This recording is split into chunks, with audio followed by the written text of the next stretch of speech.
Oi,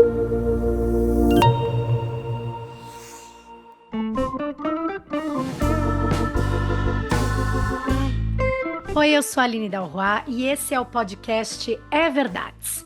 Aqui, o tema que permeia os episódios é o ofício da verdade, porque eu converso com profissionais de diversas áreas que têm em comum a árdua busca pela verdade. E hoje o meu papo vai ser com um piloto de caça, o Major Brigadeiro do Ar, Jorge Quersul Filho, que já chefiou o CENIPA, o Centro de Investigação e Prevenção de Acidentes Aeronáuticos, que é o órgão responsável por investigar todos os acidentes e incidentes de aviação no Brasil. O Brigadeiro Quersul Filho é uma figura bem interessante dentro da aviação brasileira, porque ele pegou muita bucha e ganhou muita experiência em segurança aeronáutica quando ele chefiou o CENIPA durante o período em que o Brasil viveu seus maiores desastres aéreos, aqueles com maior número de mortos registrados até hoje, que foi 2006, quando o jato Legacy trombou com o Boeing 737 da Gol e a aeronave se desmanchou no ar, matando 154 pessoas numa região ali da floresta amazônica. Teve também o acidente de 2007, quando o Airbus da TAM, do voo 3054, bateu contra um prédio em frente ao aeroporto de Congonhas, em São Paulo, e matou 199 pessoas, entre passageiros, tripulação, além de pessoas que estavam ali próximas ao prédio. E também teve o acidente do voo 447 da Air France em 2009, que matou 228 pessoas no Oceano Atlântico. Bom, de lá para cá, muita coisa mudou na aviação mundial, com mais tecnologia e avanço na segurança, tanto na fabricação das aeronaves, quanto nos procedimentos aeronáuticos também.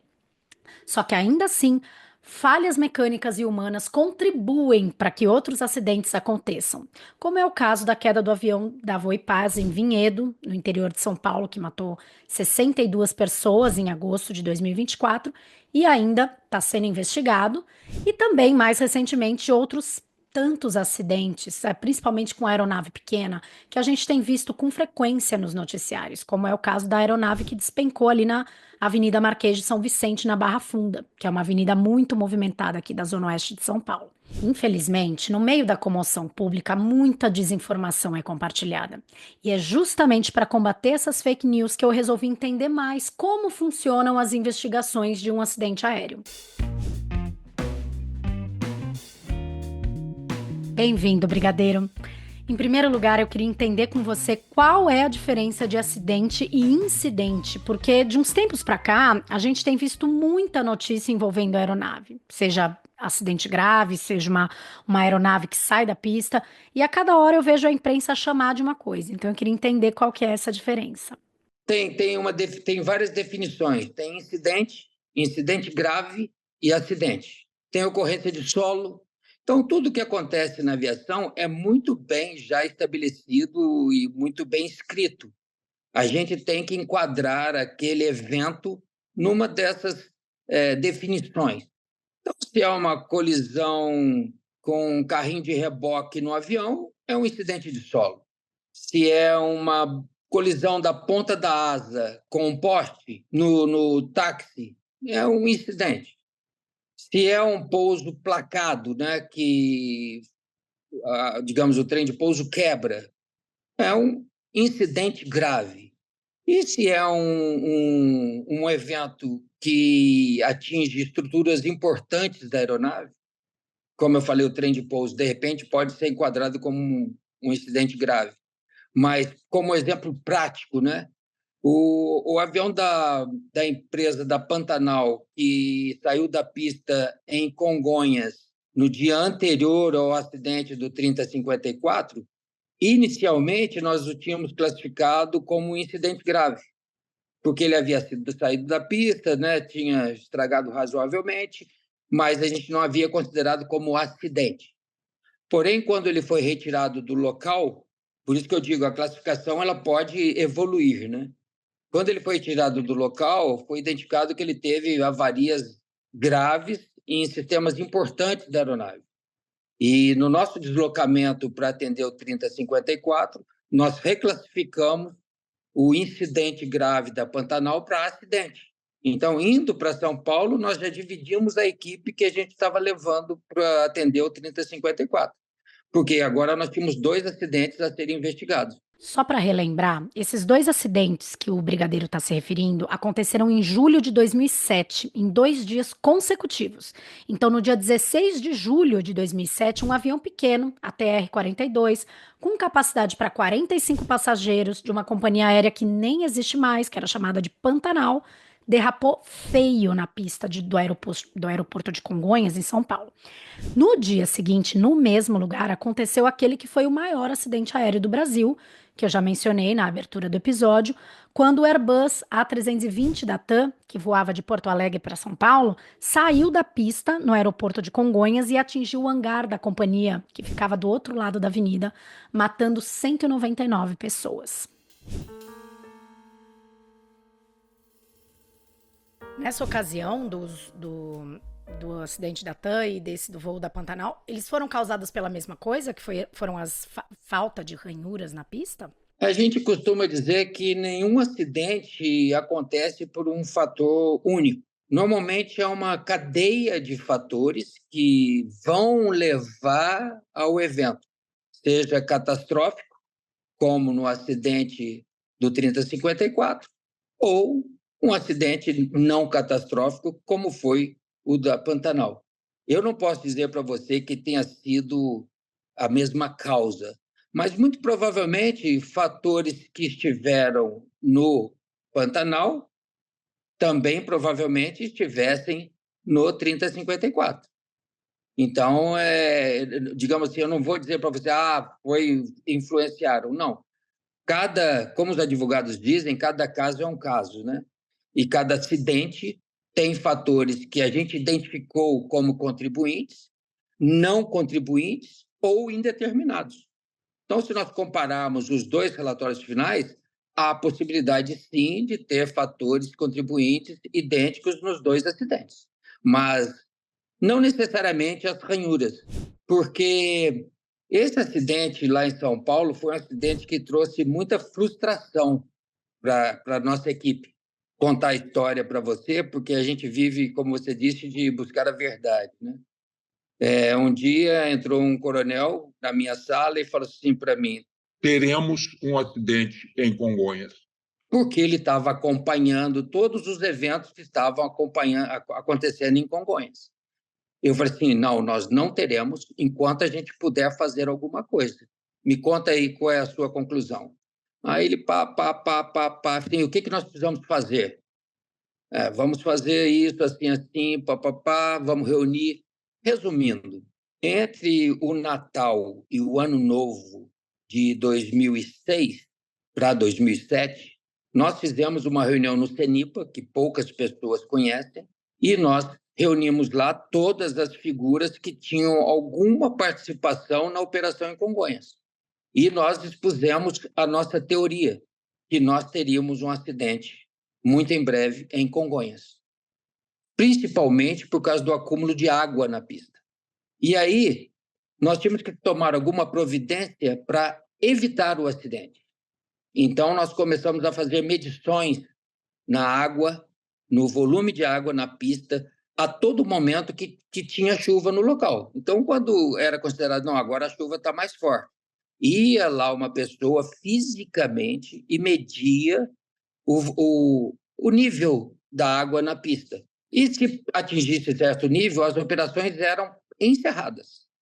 Isso trazia transtornos, né? Porque o passageiro ele quer ir, se possível, da porta da casa dele até a praia em que ele vai curtir as férias. Então, nesse período, nós conseguimos, medindo o volume de água, que era o problema maior da pista, evitar qualquer acidente. Isso pode ser levantado historicamente. Não teve acidente enquanto a gente media a água. E aí, o aeródromo foi interditado temporariamente para fazer uma correção da pista de pouso.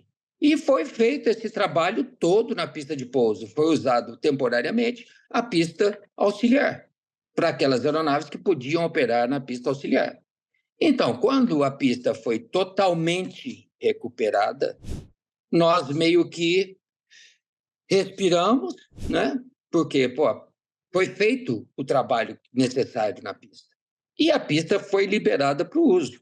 Digamos assim, foi muito rápido do momento que ela foi liberada para os momentos seguintes que nós começamos a receber reportes de que a pista estava derrapante.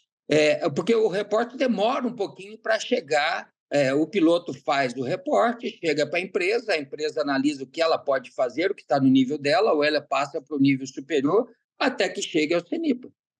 Quando chegou ao CENIPA, que nós começamos a ter a informação de que a pista estava muito lisa, saiu aquele avião que saiu da pista da Pantanal.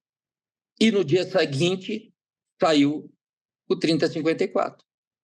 Então, para nós que tínhamos feito tanto esforço para evitar o acidente, foi uma decepção muito grande, porque a gente tinha a ilusão de que tínhamos evitado o acidente.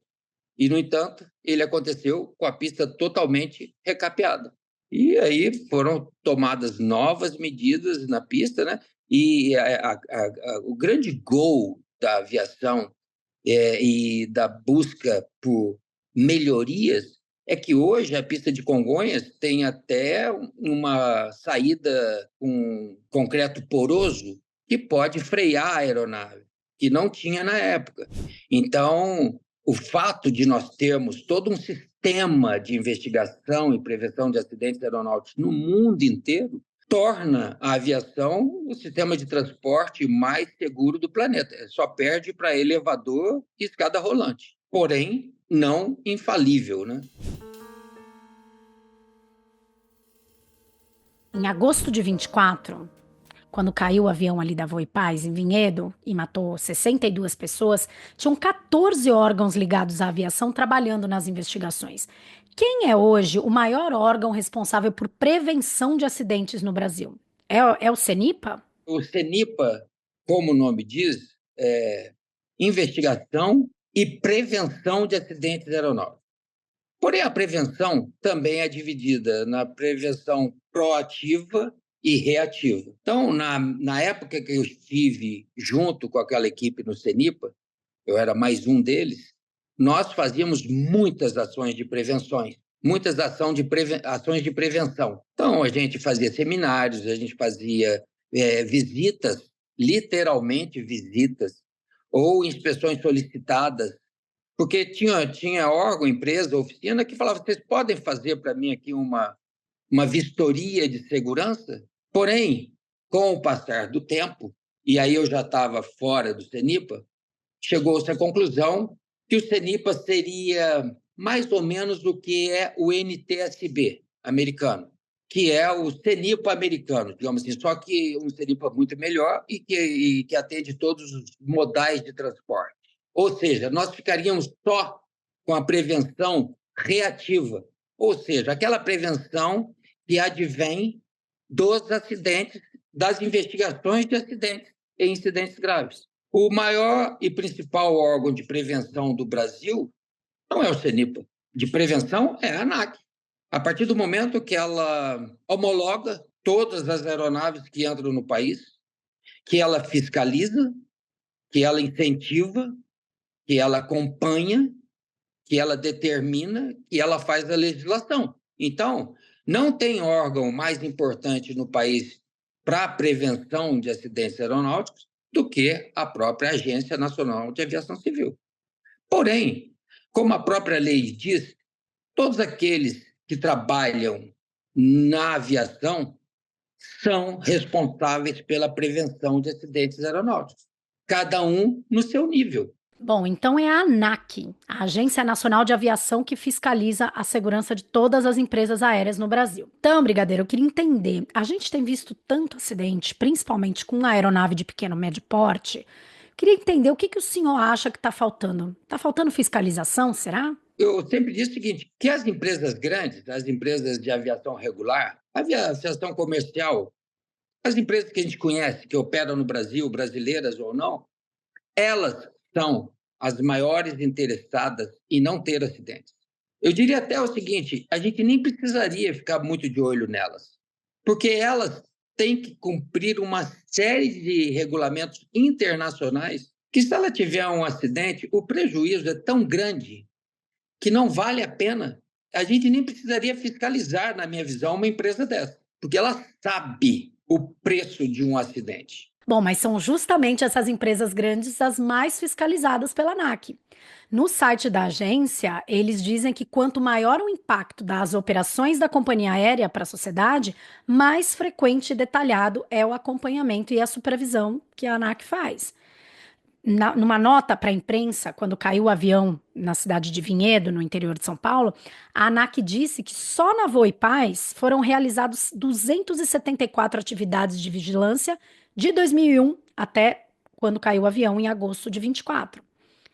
Estatisticamente, não são os aviões de grande porte e de grandes empresas que têm mais acidentes, são os menores, né, no que vocês chamam de aviação geral. E só para diferenciar aqui, gente, para os leigos entenderem, né, como eu, a aviação comercial é aquele transporte de passageiros ou de carga que a maioria da população está acostumada a ver. Então, que tem a aeronave de médio e grande porte, rota pré-definida pelas companhias aéreas, equipe de copiloto e comissário de bordo. Já o que eles chamam de aviação geral engloba voos privados, voos executivos, voos de treinamento. Pode ser regulamentada de uma forma diferente, dependendo do tipo ali da aeronave, se é privada, se é comercial, se é pequeno avião, helicóptero, jatinho, até ultraleve, que são aqueles aviõezinhos, né, menores, mais baratos e menos regulamentados. O que a gente tem visto muito são acidentes justamente com esses aviões pequenos de médio porte da aviação geral. Eu queria entender do senhor, tá faltando pegar mais pesado, multar, punir os operadores de aviação geral? Quando a gente vai para a estatística, esses acidentes na aviação geral, que sim precisariam de mais acompanhamento, vamos dizer, né? Incentivo. Eu sou totalmente contra, até por filosofia que eu aprendi no CENIPA, a punição, quando é um erro. Então, o fato de você sempre procurar defeitos ou erros nos outros para punir faz com que aquele cara esconda. Na minha época, e eu não gosto de falar disso, minha época, mas é só para dar uma diferença de tempo, né? Porque hoje já mudou. Se a gente fosse numa empresa e eles aceitassem que a gente fizesse uma vistoria, ao término da vistoria, a gente emitia um relatório e entregava para ele. Nem cópia a gente ficava. Então, o interesse era fazer com que aquele indivíduo, aquela empresa, melhorasse o nível de segurança dele. E não falar para ele, você está errado aqui, você está fazendo errado aqui. Não. Nós observamos isso aqui, que você pode melhorar isso aqui. Ou realmente isso aqui não está de acordo com os manuais. Mas aquilo nunca foi nem levado para o CENIPA. Aquilo ficava para o indivíduo. Então, era uma relação de confiança muito grande. Então, quando você trabalha com mais interação e não procurar punir, multar, significa dinheiro. Às vezes o cara tem um avião na aviação agrícola. Aí você vai lá dar uma multa nele, coitado, ele, vai ter que se virar para pagar a multa. Enquanto se você chegar assim, você está operando sem ligar a sua bomba de reforço desnecessariamente. Porque se você tiver um apagamento do motor, não vai dar tempo de você ligar a bomba de reforço. Então, não vale a pena você economizar a bomba de reforço, porque você não vai ligar e ela não vai atuar a tempo necessário numa falha de combustível, de alimentação de combustível. Agora, se você chega lá e multa o homem, você, na minha visão, que pode ser meio limitada, você não está trabalhando em prol da prevenção. Você até está, mas você não está incentivando a aviação. Aquilo tem que entrar na cabeça da pessoa, não porque eu disse, mas sim porque ela vai falar assim, isso aí realmente é o futuro da minha pequena empresa, é o futuro da minha vida, né? E eu vou fazer porque é certo, não porque estão me obrigando, ou porque eu serei multado se eu não fizer, mas é porque eu cheguei à conclusão que isso significa vida ou morte. Qual que é o trabalho de busca da verdade quando acontece um acidente? É um trabalho de detetive, né? E como os detetives dizem, a cena do crime, ela está falando para você. Os detetives falam, não mexam em nada, porque a cena do crime, ela está te dando muitas respostas. Então, por isso que aquela ação inicial que é feita ali no local do desastre, ela é extremamente importante. Aí tem as regras, né? Pode retirar as vítimas? Sim. Retirar as vítimas é o primeiro passo. Este é o único que pode interferir no site do acidente. E depois você começa a olhar ali o que você pode colher de informações daquele local, porque ele está falando com você. E aí você faz de trás para frente. Como é que ele chegou aqui? O que houve? Como é que estava a situação da aeronave? A meteorologia, o vento, o controle de tráfego aéreo, a situação emocional dos pilotos, o preparo dos pilotos, a manutenção da aeronave. Ela tinha passado por manutenção recente, ela como é que estava, digamos, se ela tinha alguma restrição para o voo. E aí você começa a pesquisar. E aí por que é dada prioridade à investigação CIPA-Air? Prioridade, não exclusividade. Porque quando o investigador chegar lá, ninguém mexe em nada. Então pode estar lá junto o investigador do CENIPA e o investigador da Polícia Civil ou Polícia Federal. Eu diria que seria mais lógico ter a Polícia Federal. Mas estão lá os dois, estão olhando para o site, estão olhando para o local ali, estão pegando as informações que eles podem. Hoje o CENIPA vai com o drone, antigamente tinha que ficar medindo com régua, com trena. Hoje não, sobe um drone ali, focaliza toda a área, depois as medições estão ali à disposição. Então, estão ali olhando. Quem vai entrar primeiro? A princípio seria o CIPA-Air, porque ele vai procurar o quê? Os gravadores. Né? Depois que eu fotografei, que eu tirei todas as informações que eu quero, agora eu quero os gravadores. CIPA-Air é o CENIPA, é o pessoal do CENIPA. O CIPA-Air é o todo, é o sistema, é um sistema, Ah, tá. sistema de investigação. Tá.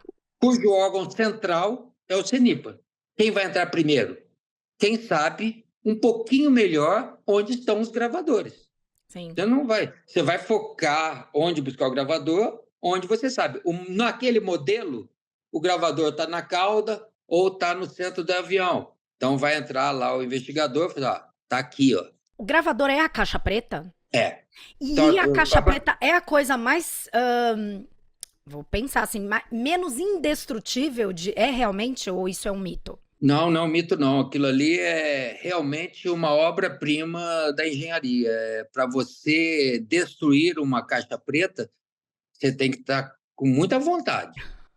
Ela suporta muita coisa, calor, impacto.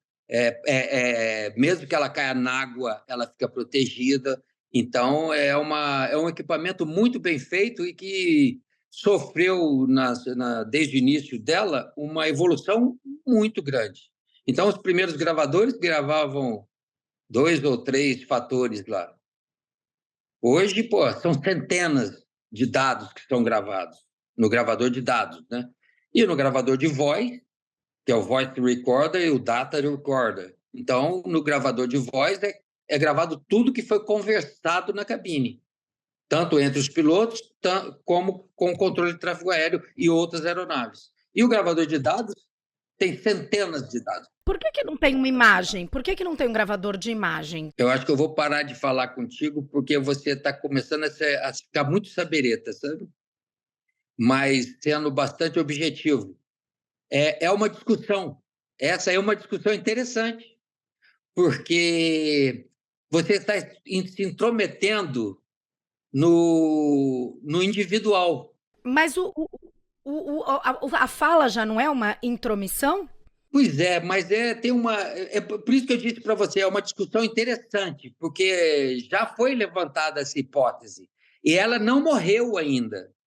Por que eu não focalizo? Tudo bem, eu não vou focalizar os tripulantes, mas por que eu não focalizo só o painel? Né? Então, essa é uma discussão que não morreu ainda, ela não chegou ainda a uma conclusão. Mas você não está muito errada, não, porque Tem aviões, por exemplo, aí as avionetas ganham, sabe? Porque a gente gosta desse negócio de GoPro, de filmar o voo. Então, eu participo de alguns grupos de aviação que a gente normalmente recebe imagem do, do, do piloto focalizando o painel dele, focalizando o exterior, mas é uma coisa particular. Não chegou-se ainda a uma conclusão se deve colocar realmente um gravador de imagem nas cabines. Mas isso é uma discussão interessante para o futuro.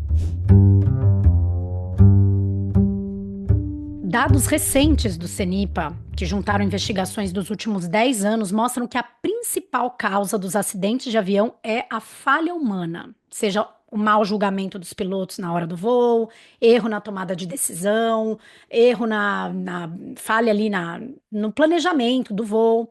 A que o senhor atribui essa conclusão? É uma falta de formação? É um excesso de escala? Os pilotos estão trabalhando mais horas que eles deveriam? Os pilotos estão cansados? Tem uma pressão comercial grande aí que aumentou nos últimos anos? Porque uma coisa que está chamando a atenção é o tanto de aeronave que está caindo, né, de pequeno e médio porte. Tem a ver com o fato de que essas aeronaves menores não têm tanta tecnologia que nem uma aeronave grande da aviação civil? Na aviação geral, que é onde eu vou hoje, avioneta, eu vou avioneta, mas tem avião muito bom na aviação geral. Tem avião que sai de São Paulo e vai para Nova York, sem pousar. Então, tem muitas classes de avião na aviação geral. Existe avião homologado, que passa por um processo caríssimo e muito aprofundado, e tem os aviões de construção amadora, que é o meu caso, que não passam por um processo de homologação, o que não as torna menos seguras. Simplesmente elas têm menos coisas, né? Então, num avião tipo dos aviões grandes que a gente voa aí da comercial, eles têm inúmeras redundâncias.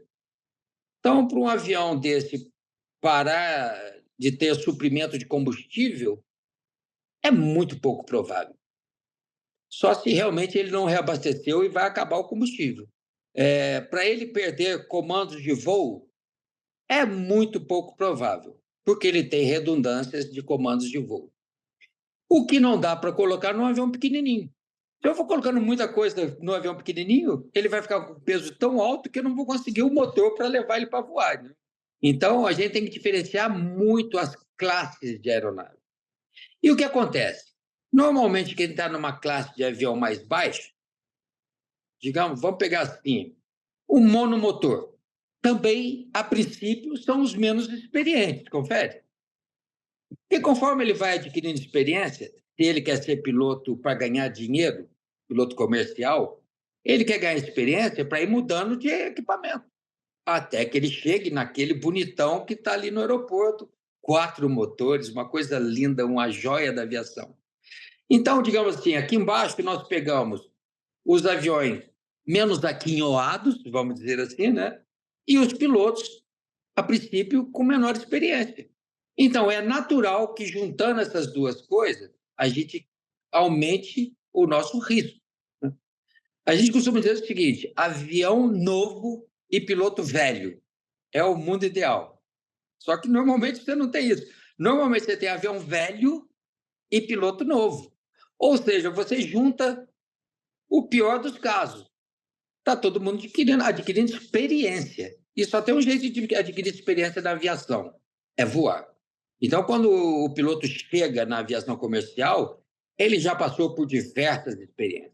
Ele já passou por mau tempo, ele já passou por um apagamento de motor, ele já passou por um avião que não dá partida, ele já desviou de um urubu, ele já teve uma série de experiências que, quando ele chega na comercial, ele, digamos assim, já passou por uma seleção natural. E essa seleção é por exposição ao risco mesmo, é voar, voar e voar mais. E aí você vê, às vezes, você pega um monomotor com um piloto lá cabeça branca, ele já tem uma boa experiência, o que não quer dizer que ele não poderá ser surpreendido. Mas mesmo os mais experientes estão sujeitos a falhas, né? Ainda mais se estiver trabalhando numa carga horária pesada, se as condições emocionais não estiverem muito legais. Nós sempre tomamos muito cuidado para não simplificar e querer colocar nas costas ou na conta da tripulação a ocorrência. Então, nós sempre aprofundamos o máximo possível a investigação, porque o ser humano é falho, mas a maioria dos tripulantes são muito bem treinados, tanto no dia a dia quanto nos simuladores. Aí a gente faz exame médico a cada 6 meses ou 1 ano, pelo menos, né? Então, o pessoal da aviação comercial é de 6 em 6 meses. A aviação de caça é de 6 em 6 meses. Eu hoje faço de ano em ano. Então, tem todo um sistema por trás, né? Mas, infelizmente, aonde a participação do ser humano, e eu diria que ela está em todos os locais, mesmo que você fale assim, mas é um computador, é um robô que está fazendo. Sim, mas quem programou o computador? Quem programou o robô? Então, se nós aprofundarmos, nós sempre vamos chegar no humano. Porque, mesmo que você fale, mas você estava no piloto automático. Sim, mas quem deu manutenção ao piloto automático?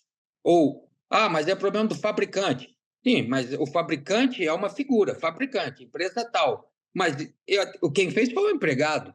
Então, sempre, se nos aprofundarmos, nós vamos muito provavelmente chegar na falha humana. Eu sempre digo para os investigadores, que eu não sou, que, na minha visão, a coisa mais difícil era saber até onde pesquisar, até onde se aprofundar. Porque você tem que ter um limite. O fator humano na investigação é para ver se a pessoa estava bem psicologicamente e fisicamente. Se ela tomava remédios, se ela estava ansiosa, se ela estava com problemas familiares, entendeu? Então, é separado, né? O fator humano, a gente investiga isso aí, como é que estava a vida da tripulação. Então, você vê que muitas vezes, principalmente nas discussões do baixo clero, querer culpar a tripulação, porque é simples. E isso nós tivemos sempre muito cuidado, porque ninguém está ali dentro para morrer. Uma dúvida, a queda do avião da Air France, aquele que matou 264 pessoas lá no Oceano Atlântico, ela é uma das maiores tragédias da aviação mundial.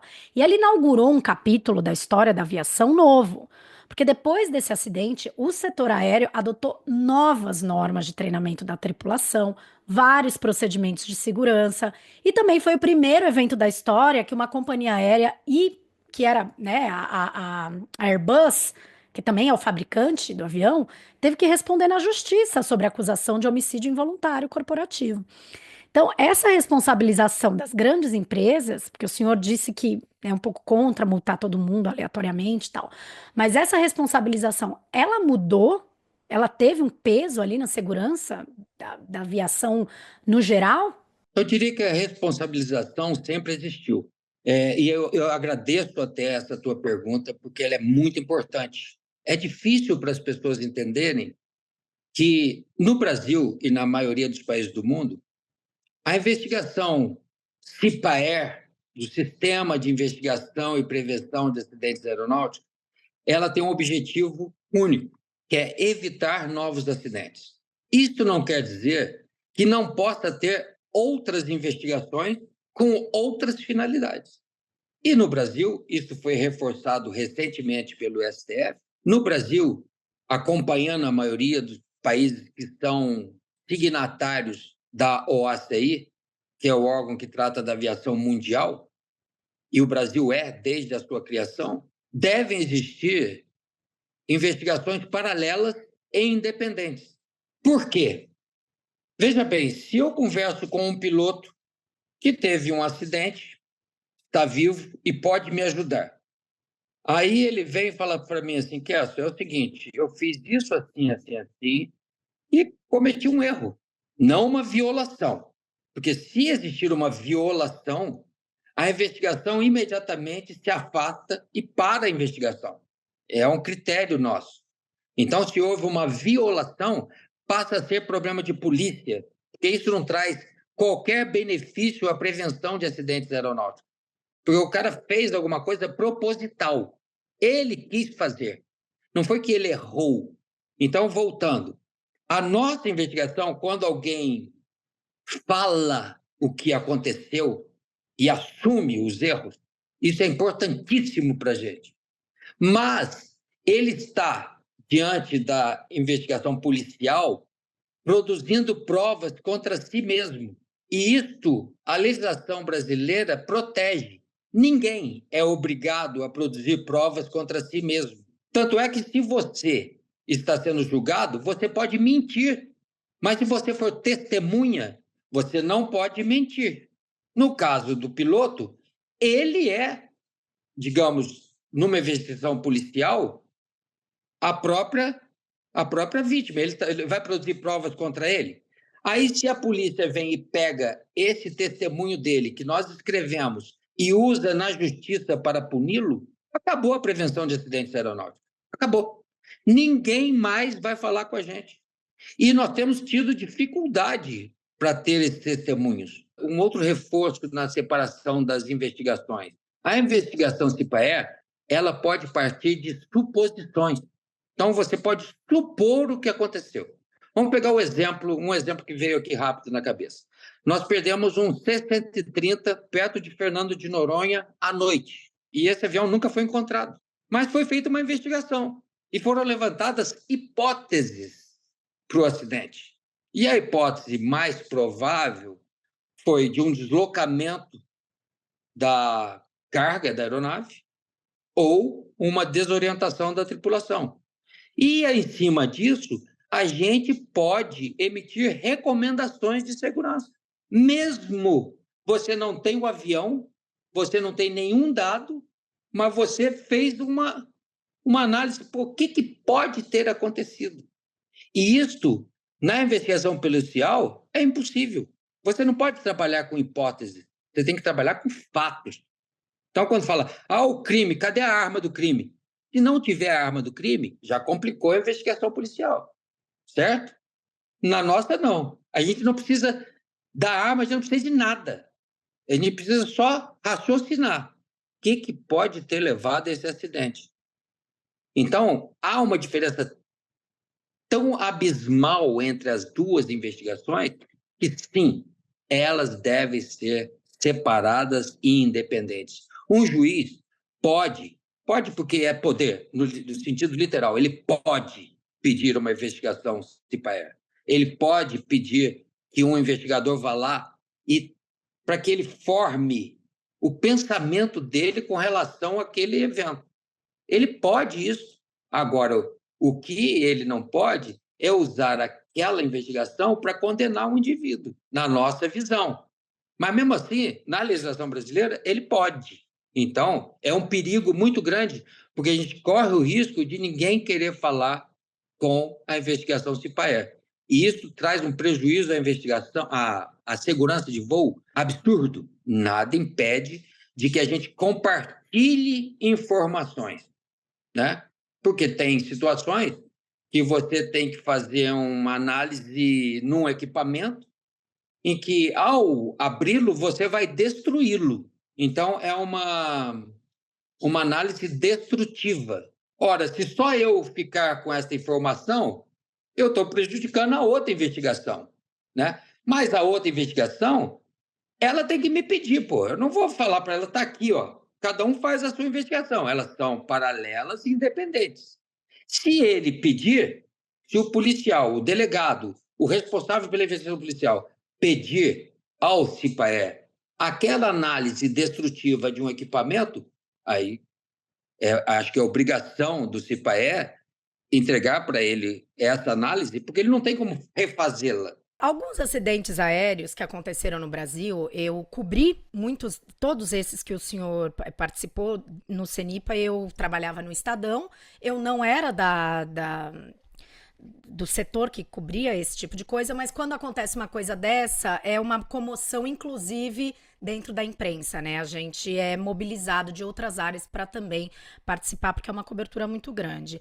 E alguns acidentes, eles são envoltos por tantas histórias, fica uma dúvida se são boatos ou não. Por exemplo, tem uma teoria muito louca, e aí eu era uma menina ainda, eu não trabalhava ainda, mas quando os Mamonas Assassinas morreram naquele acidente em 96, Tem uma teoria de que os pilotos brincavam com a aeronave durante vários voos com ele, fazendo, eu não sei, tinha um nome isso, o senhor deve saber melhor que eu, de desligar a aeronave, ela caía, e ele ia de novo, para, né, brincavam. Eu não sei se isso é verdade. Eu acredito que seja um boato, tá? Porque isso de forma alguma ficou provado. Outra teoria é que os pilotos do Legacy, que bateu o avião da Gol lá, né, bateram no avião da Gol em 2006, eles teriam desligado de propósito o transponder, que é o aparelho que se comunica, né, com a torre de comando, sabe-se lá por quê. O senhor já ouviu essas teorias? O que o senhor acha dessas teorias? Qual que é a fake news mais absurda que o senhor já ouviu sobre acidentes aéreos? Olha, sendo bastante objetivo, né? Tudo que é feito na cabine é gravado. Tudo que é feito no voo fica registrado nos radares.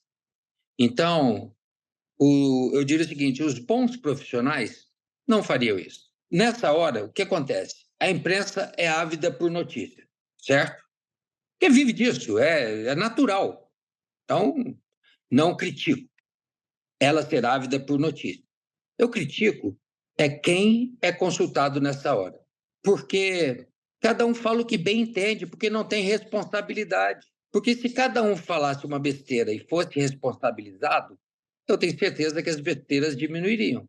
Então, se um repórter chega para mim e pergunta uma coisa, eu respondo qualquer coisa, porque eu não devo nada a ninguém. Eu estou falando eu, um cidadão comum, né? Não estou falando exatamente o Kerso, o ex-chefe do CNIP.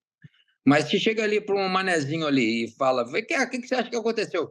Não, eu vi, inclusive eu vi o que aconteceu.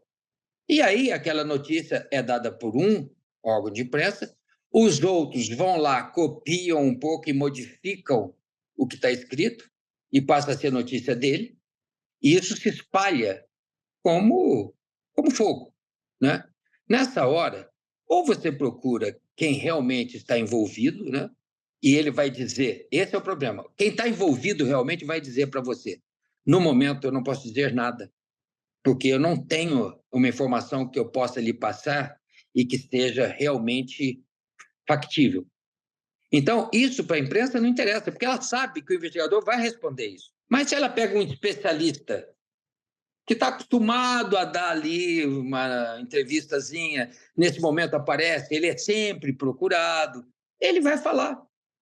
Ele vai falar o que ele acha, ou o que é, na cabeça dele, mais provável. Caso aquilo se confirme, poxa, ele é um especialista. Se não se confirmar, ninguém vai lembrar. Ninguém vai lembrar do que ele falou. E ele vai ser perguntado novamente, porque aquilo atendeu o anseio do telespectador. Eu obtive uma resposta. Se confirmada ou não, é uma resposta que me deram. Então, existem as criações. Vamos lá, nos Mamonas Assassinas. Se ele fazia isso de desligar o motor, ele estava expondo a própria vida, o piloto estava expondo a própria vida. Se ele desliga o motor, ele perde altitude, confere? Ele vai descer. O controle vai ver que ele desceu e vai perguntar para ele: vem cá, o que está acontecendo aí? Porque você está botando em risco os aviões que estão abaixo. Então ele não vai fazer isso. Não vai. Não acredito nisso. Não posso acreditar nisso. Porque eu sei que lá na cabine, lá, tem dois profissionais que têm uma vida inteira, um histórico. Ele não vai. E o que a gente pode fazer de brincadeira é fazer um movimento com o manche, assim, só para dar aquele. Como se fosse numa montanha-russa, só dar aquele que você passa, um calafrio quando você passa numa rampinha de carro, né? Isso é besteirinha,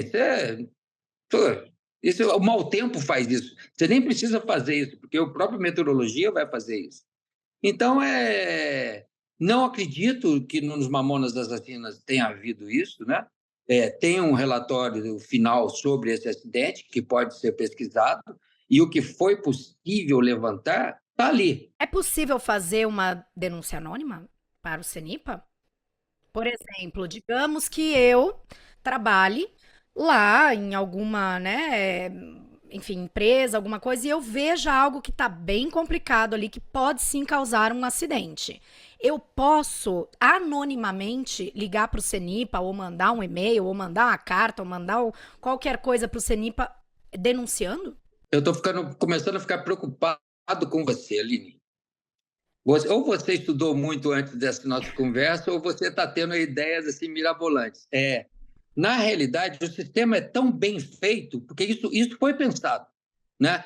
Se um piloto está observando que a empresa está mal das pernas, ou o patrão está exigindo muito dele, e mesmo que ele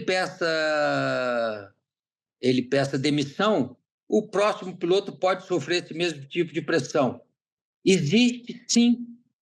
No caso nosso aqui, nós temos os relatórios de perigo, eram chamados de perigo antigamente. E aí nós mudamos para relatório de prevenção. Esse relatório, qualquer pessoa pode fazer, qualquer um pode fazer. Ele, sim, pode fazer um relatório confidencial de prevenção de acidentes direto para o CENIPA. Lá no CENIPA, só um oficial trata desses relatórios. Nenhum outro fica sabendo desses relatórios. Quem faz isso nos Estados Unidos sabe quem é? A NASA. Quem recebe os relatórios confidenciais de pilotos, mecânicos, tripulantes da aviação, os relatórios confidenciais, é a NASA. Quem recebe no Brasil é o CENIPA. Aí você me pergunta, você leu algum desses relatórios? Eu não li, porque só um oficial lia esses relatórios. E aí ele sugeria as providências e a gente tomava as providências.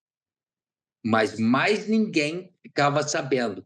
E nesse relatório confidencial, se a pessoa se identificar, dá para a gente responder. Se ela não se identificar, a gente espera que ela veja as consequências do relatório dela, as melhorias que apareceram depois que ela fez o relatório. Gente, eu procurei aqui, eu encontrei o caminho para quem precisa fazer essa denúncia, tá? É só procurar no Google o termo Portal Único de Notificação CENIPA. A pessoa vai cair dentro do site do CENIPA, tem ali 5 opções de reporte para ser feito, e entre eles a denúncia, que é bom lembrar que os dados do denunciante ficam em sigilo, é protegido por lei, e tem também a opção de fazer esse relatório confidencial de segurança de voo, que o brigadeiro Quersul Filho mencionou. De qualquer forma, eu vou deixar o link desse recurso no descritivo do episódio, tá? Bom, estamos chegando ao final do programa de hoje, mas antes tem o quadro Verdade na Sua Cara. Brigadeiro, conta pra gente uma verdade que ninguém aceita. Quando o ônibus bate e morrem 10 lá no interior da Bahia, nem eu nem você ficamos sabendo. Ninguém vai lá investigar ou melhorar se uma curva tem que ser refeita, se o asfalto está com muitos buracos. Ninguém vai lá. Mas na aviação, vão. Sempre. Isso torna a investigação tão segura. Mas, como eu disse, não existe sistema infalível. A gente tem que estar sempre procurando alguma coisa que estamos deixando de fazer. E a verdade que ninguém quer aceitar é que nós temos que estar preparados para, no mundo, termos um acidente de grande monta por dia. E esse foi o meu papo com o Major Brigadeiro do Ar, Jorge Quersul Filho. Muito obrigada por ficar comigo até o finalzinho aqui na Rádio Mega Brasil Online. No descritivo do episódio, eu vou deixar links com algumas referências citadas pelo Major aqui, tá? Na nossa conversa. Agora, o podcast É Verdades tem episódios inéditos toda quinta às 11 da manhã na Rádio Mega Brasil Online, no YouTube da Rádio Mega Brasil e nos aplicativos de áudio. Quer encontrar verdades escondidas e curiosidades bem apuradas? Segue a gente no perfil @Projeto É Verdades, tanto no Instagram quanto no TikTok. A direção criativa, a produção executiva, a gravação da entrevista e a checagem das informações foram todas feitas por mim, assim como o roteiro desse episódio. Já a edição é do Vitor Rocha. Hoje eu fico por aqui, um beijo e até o próximo episódio.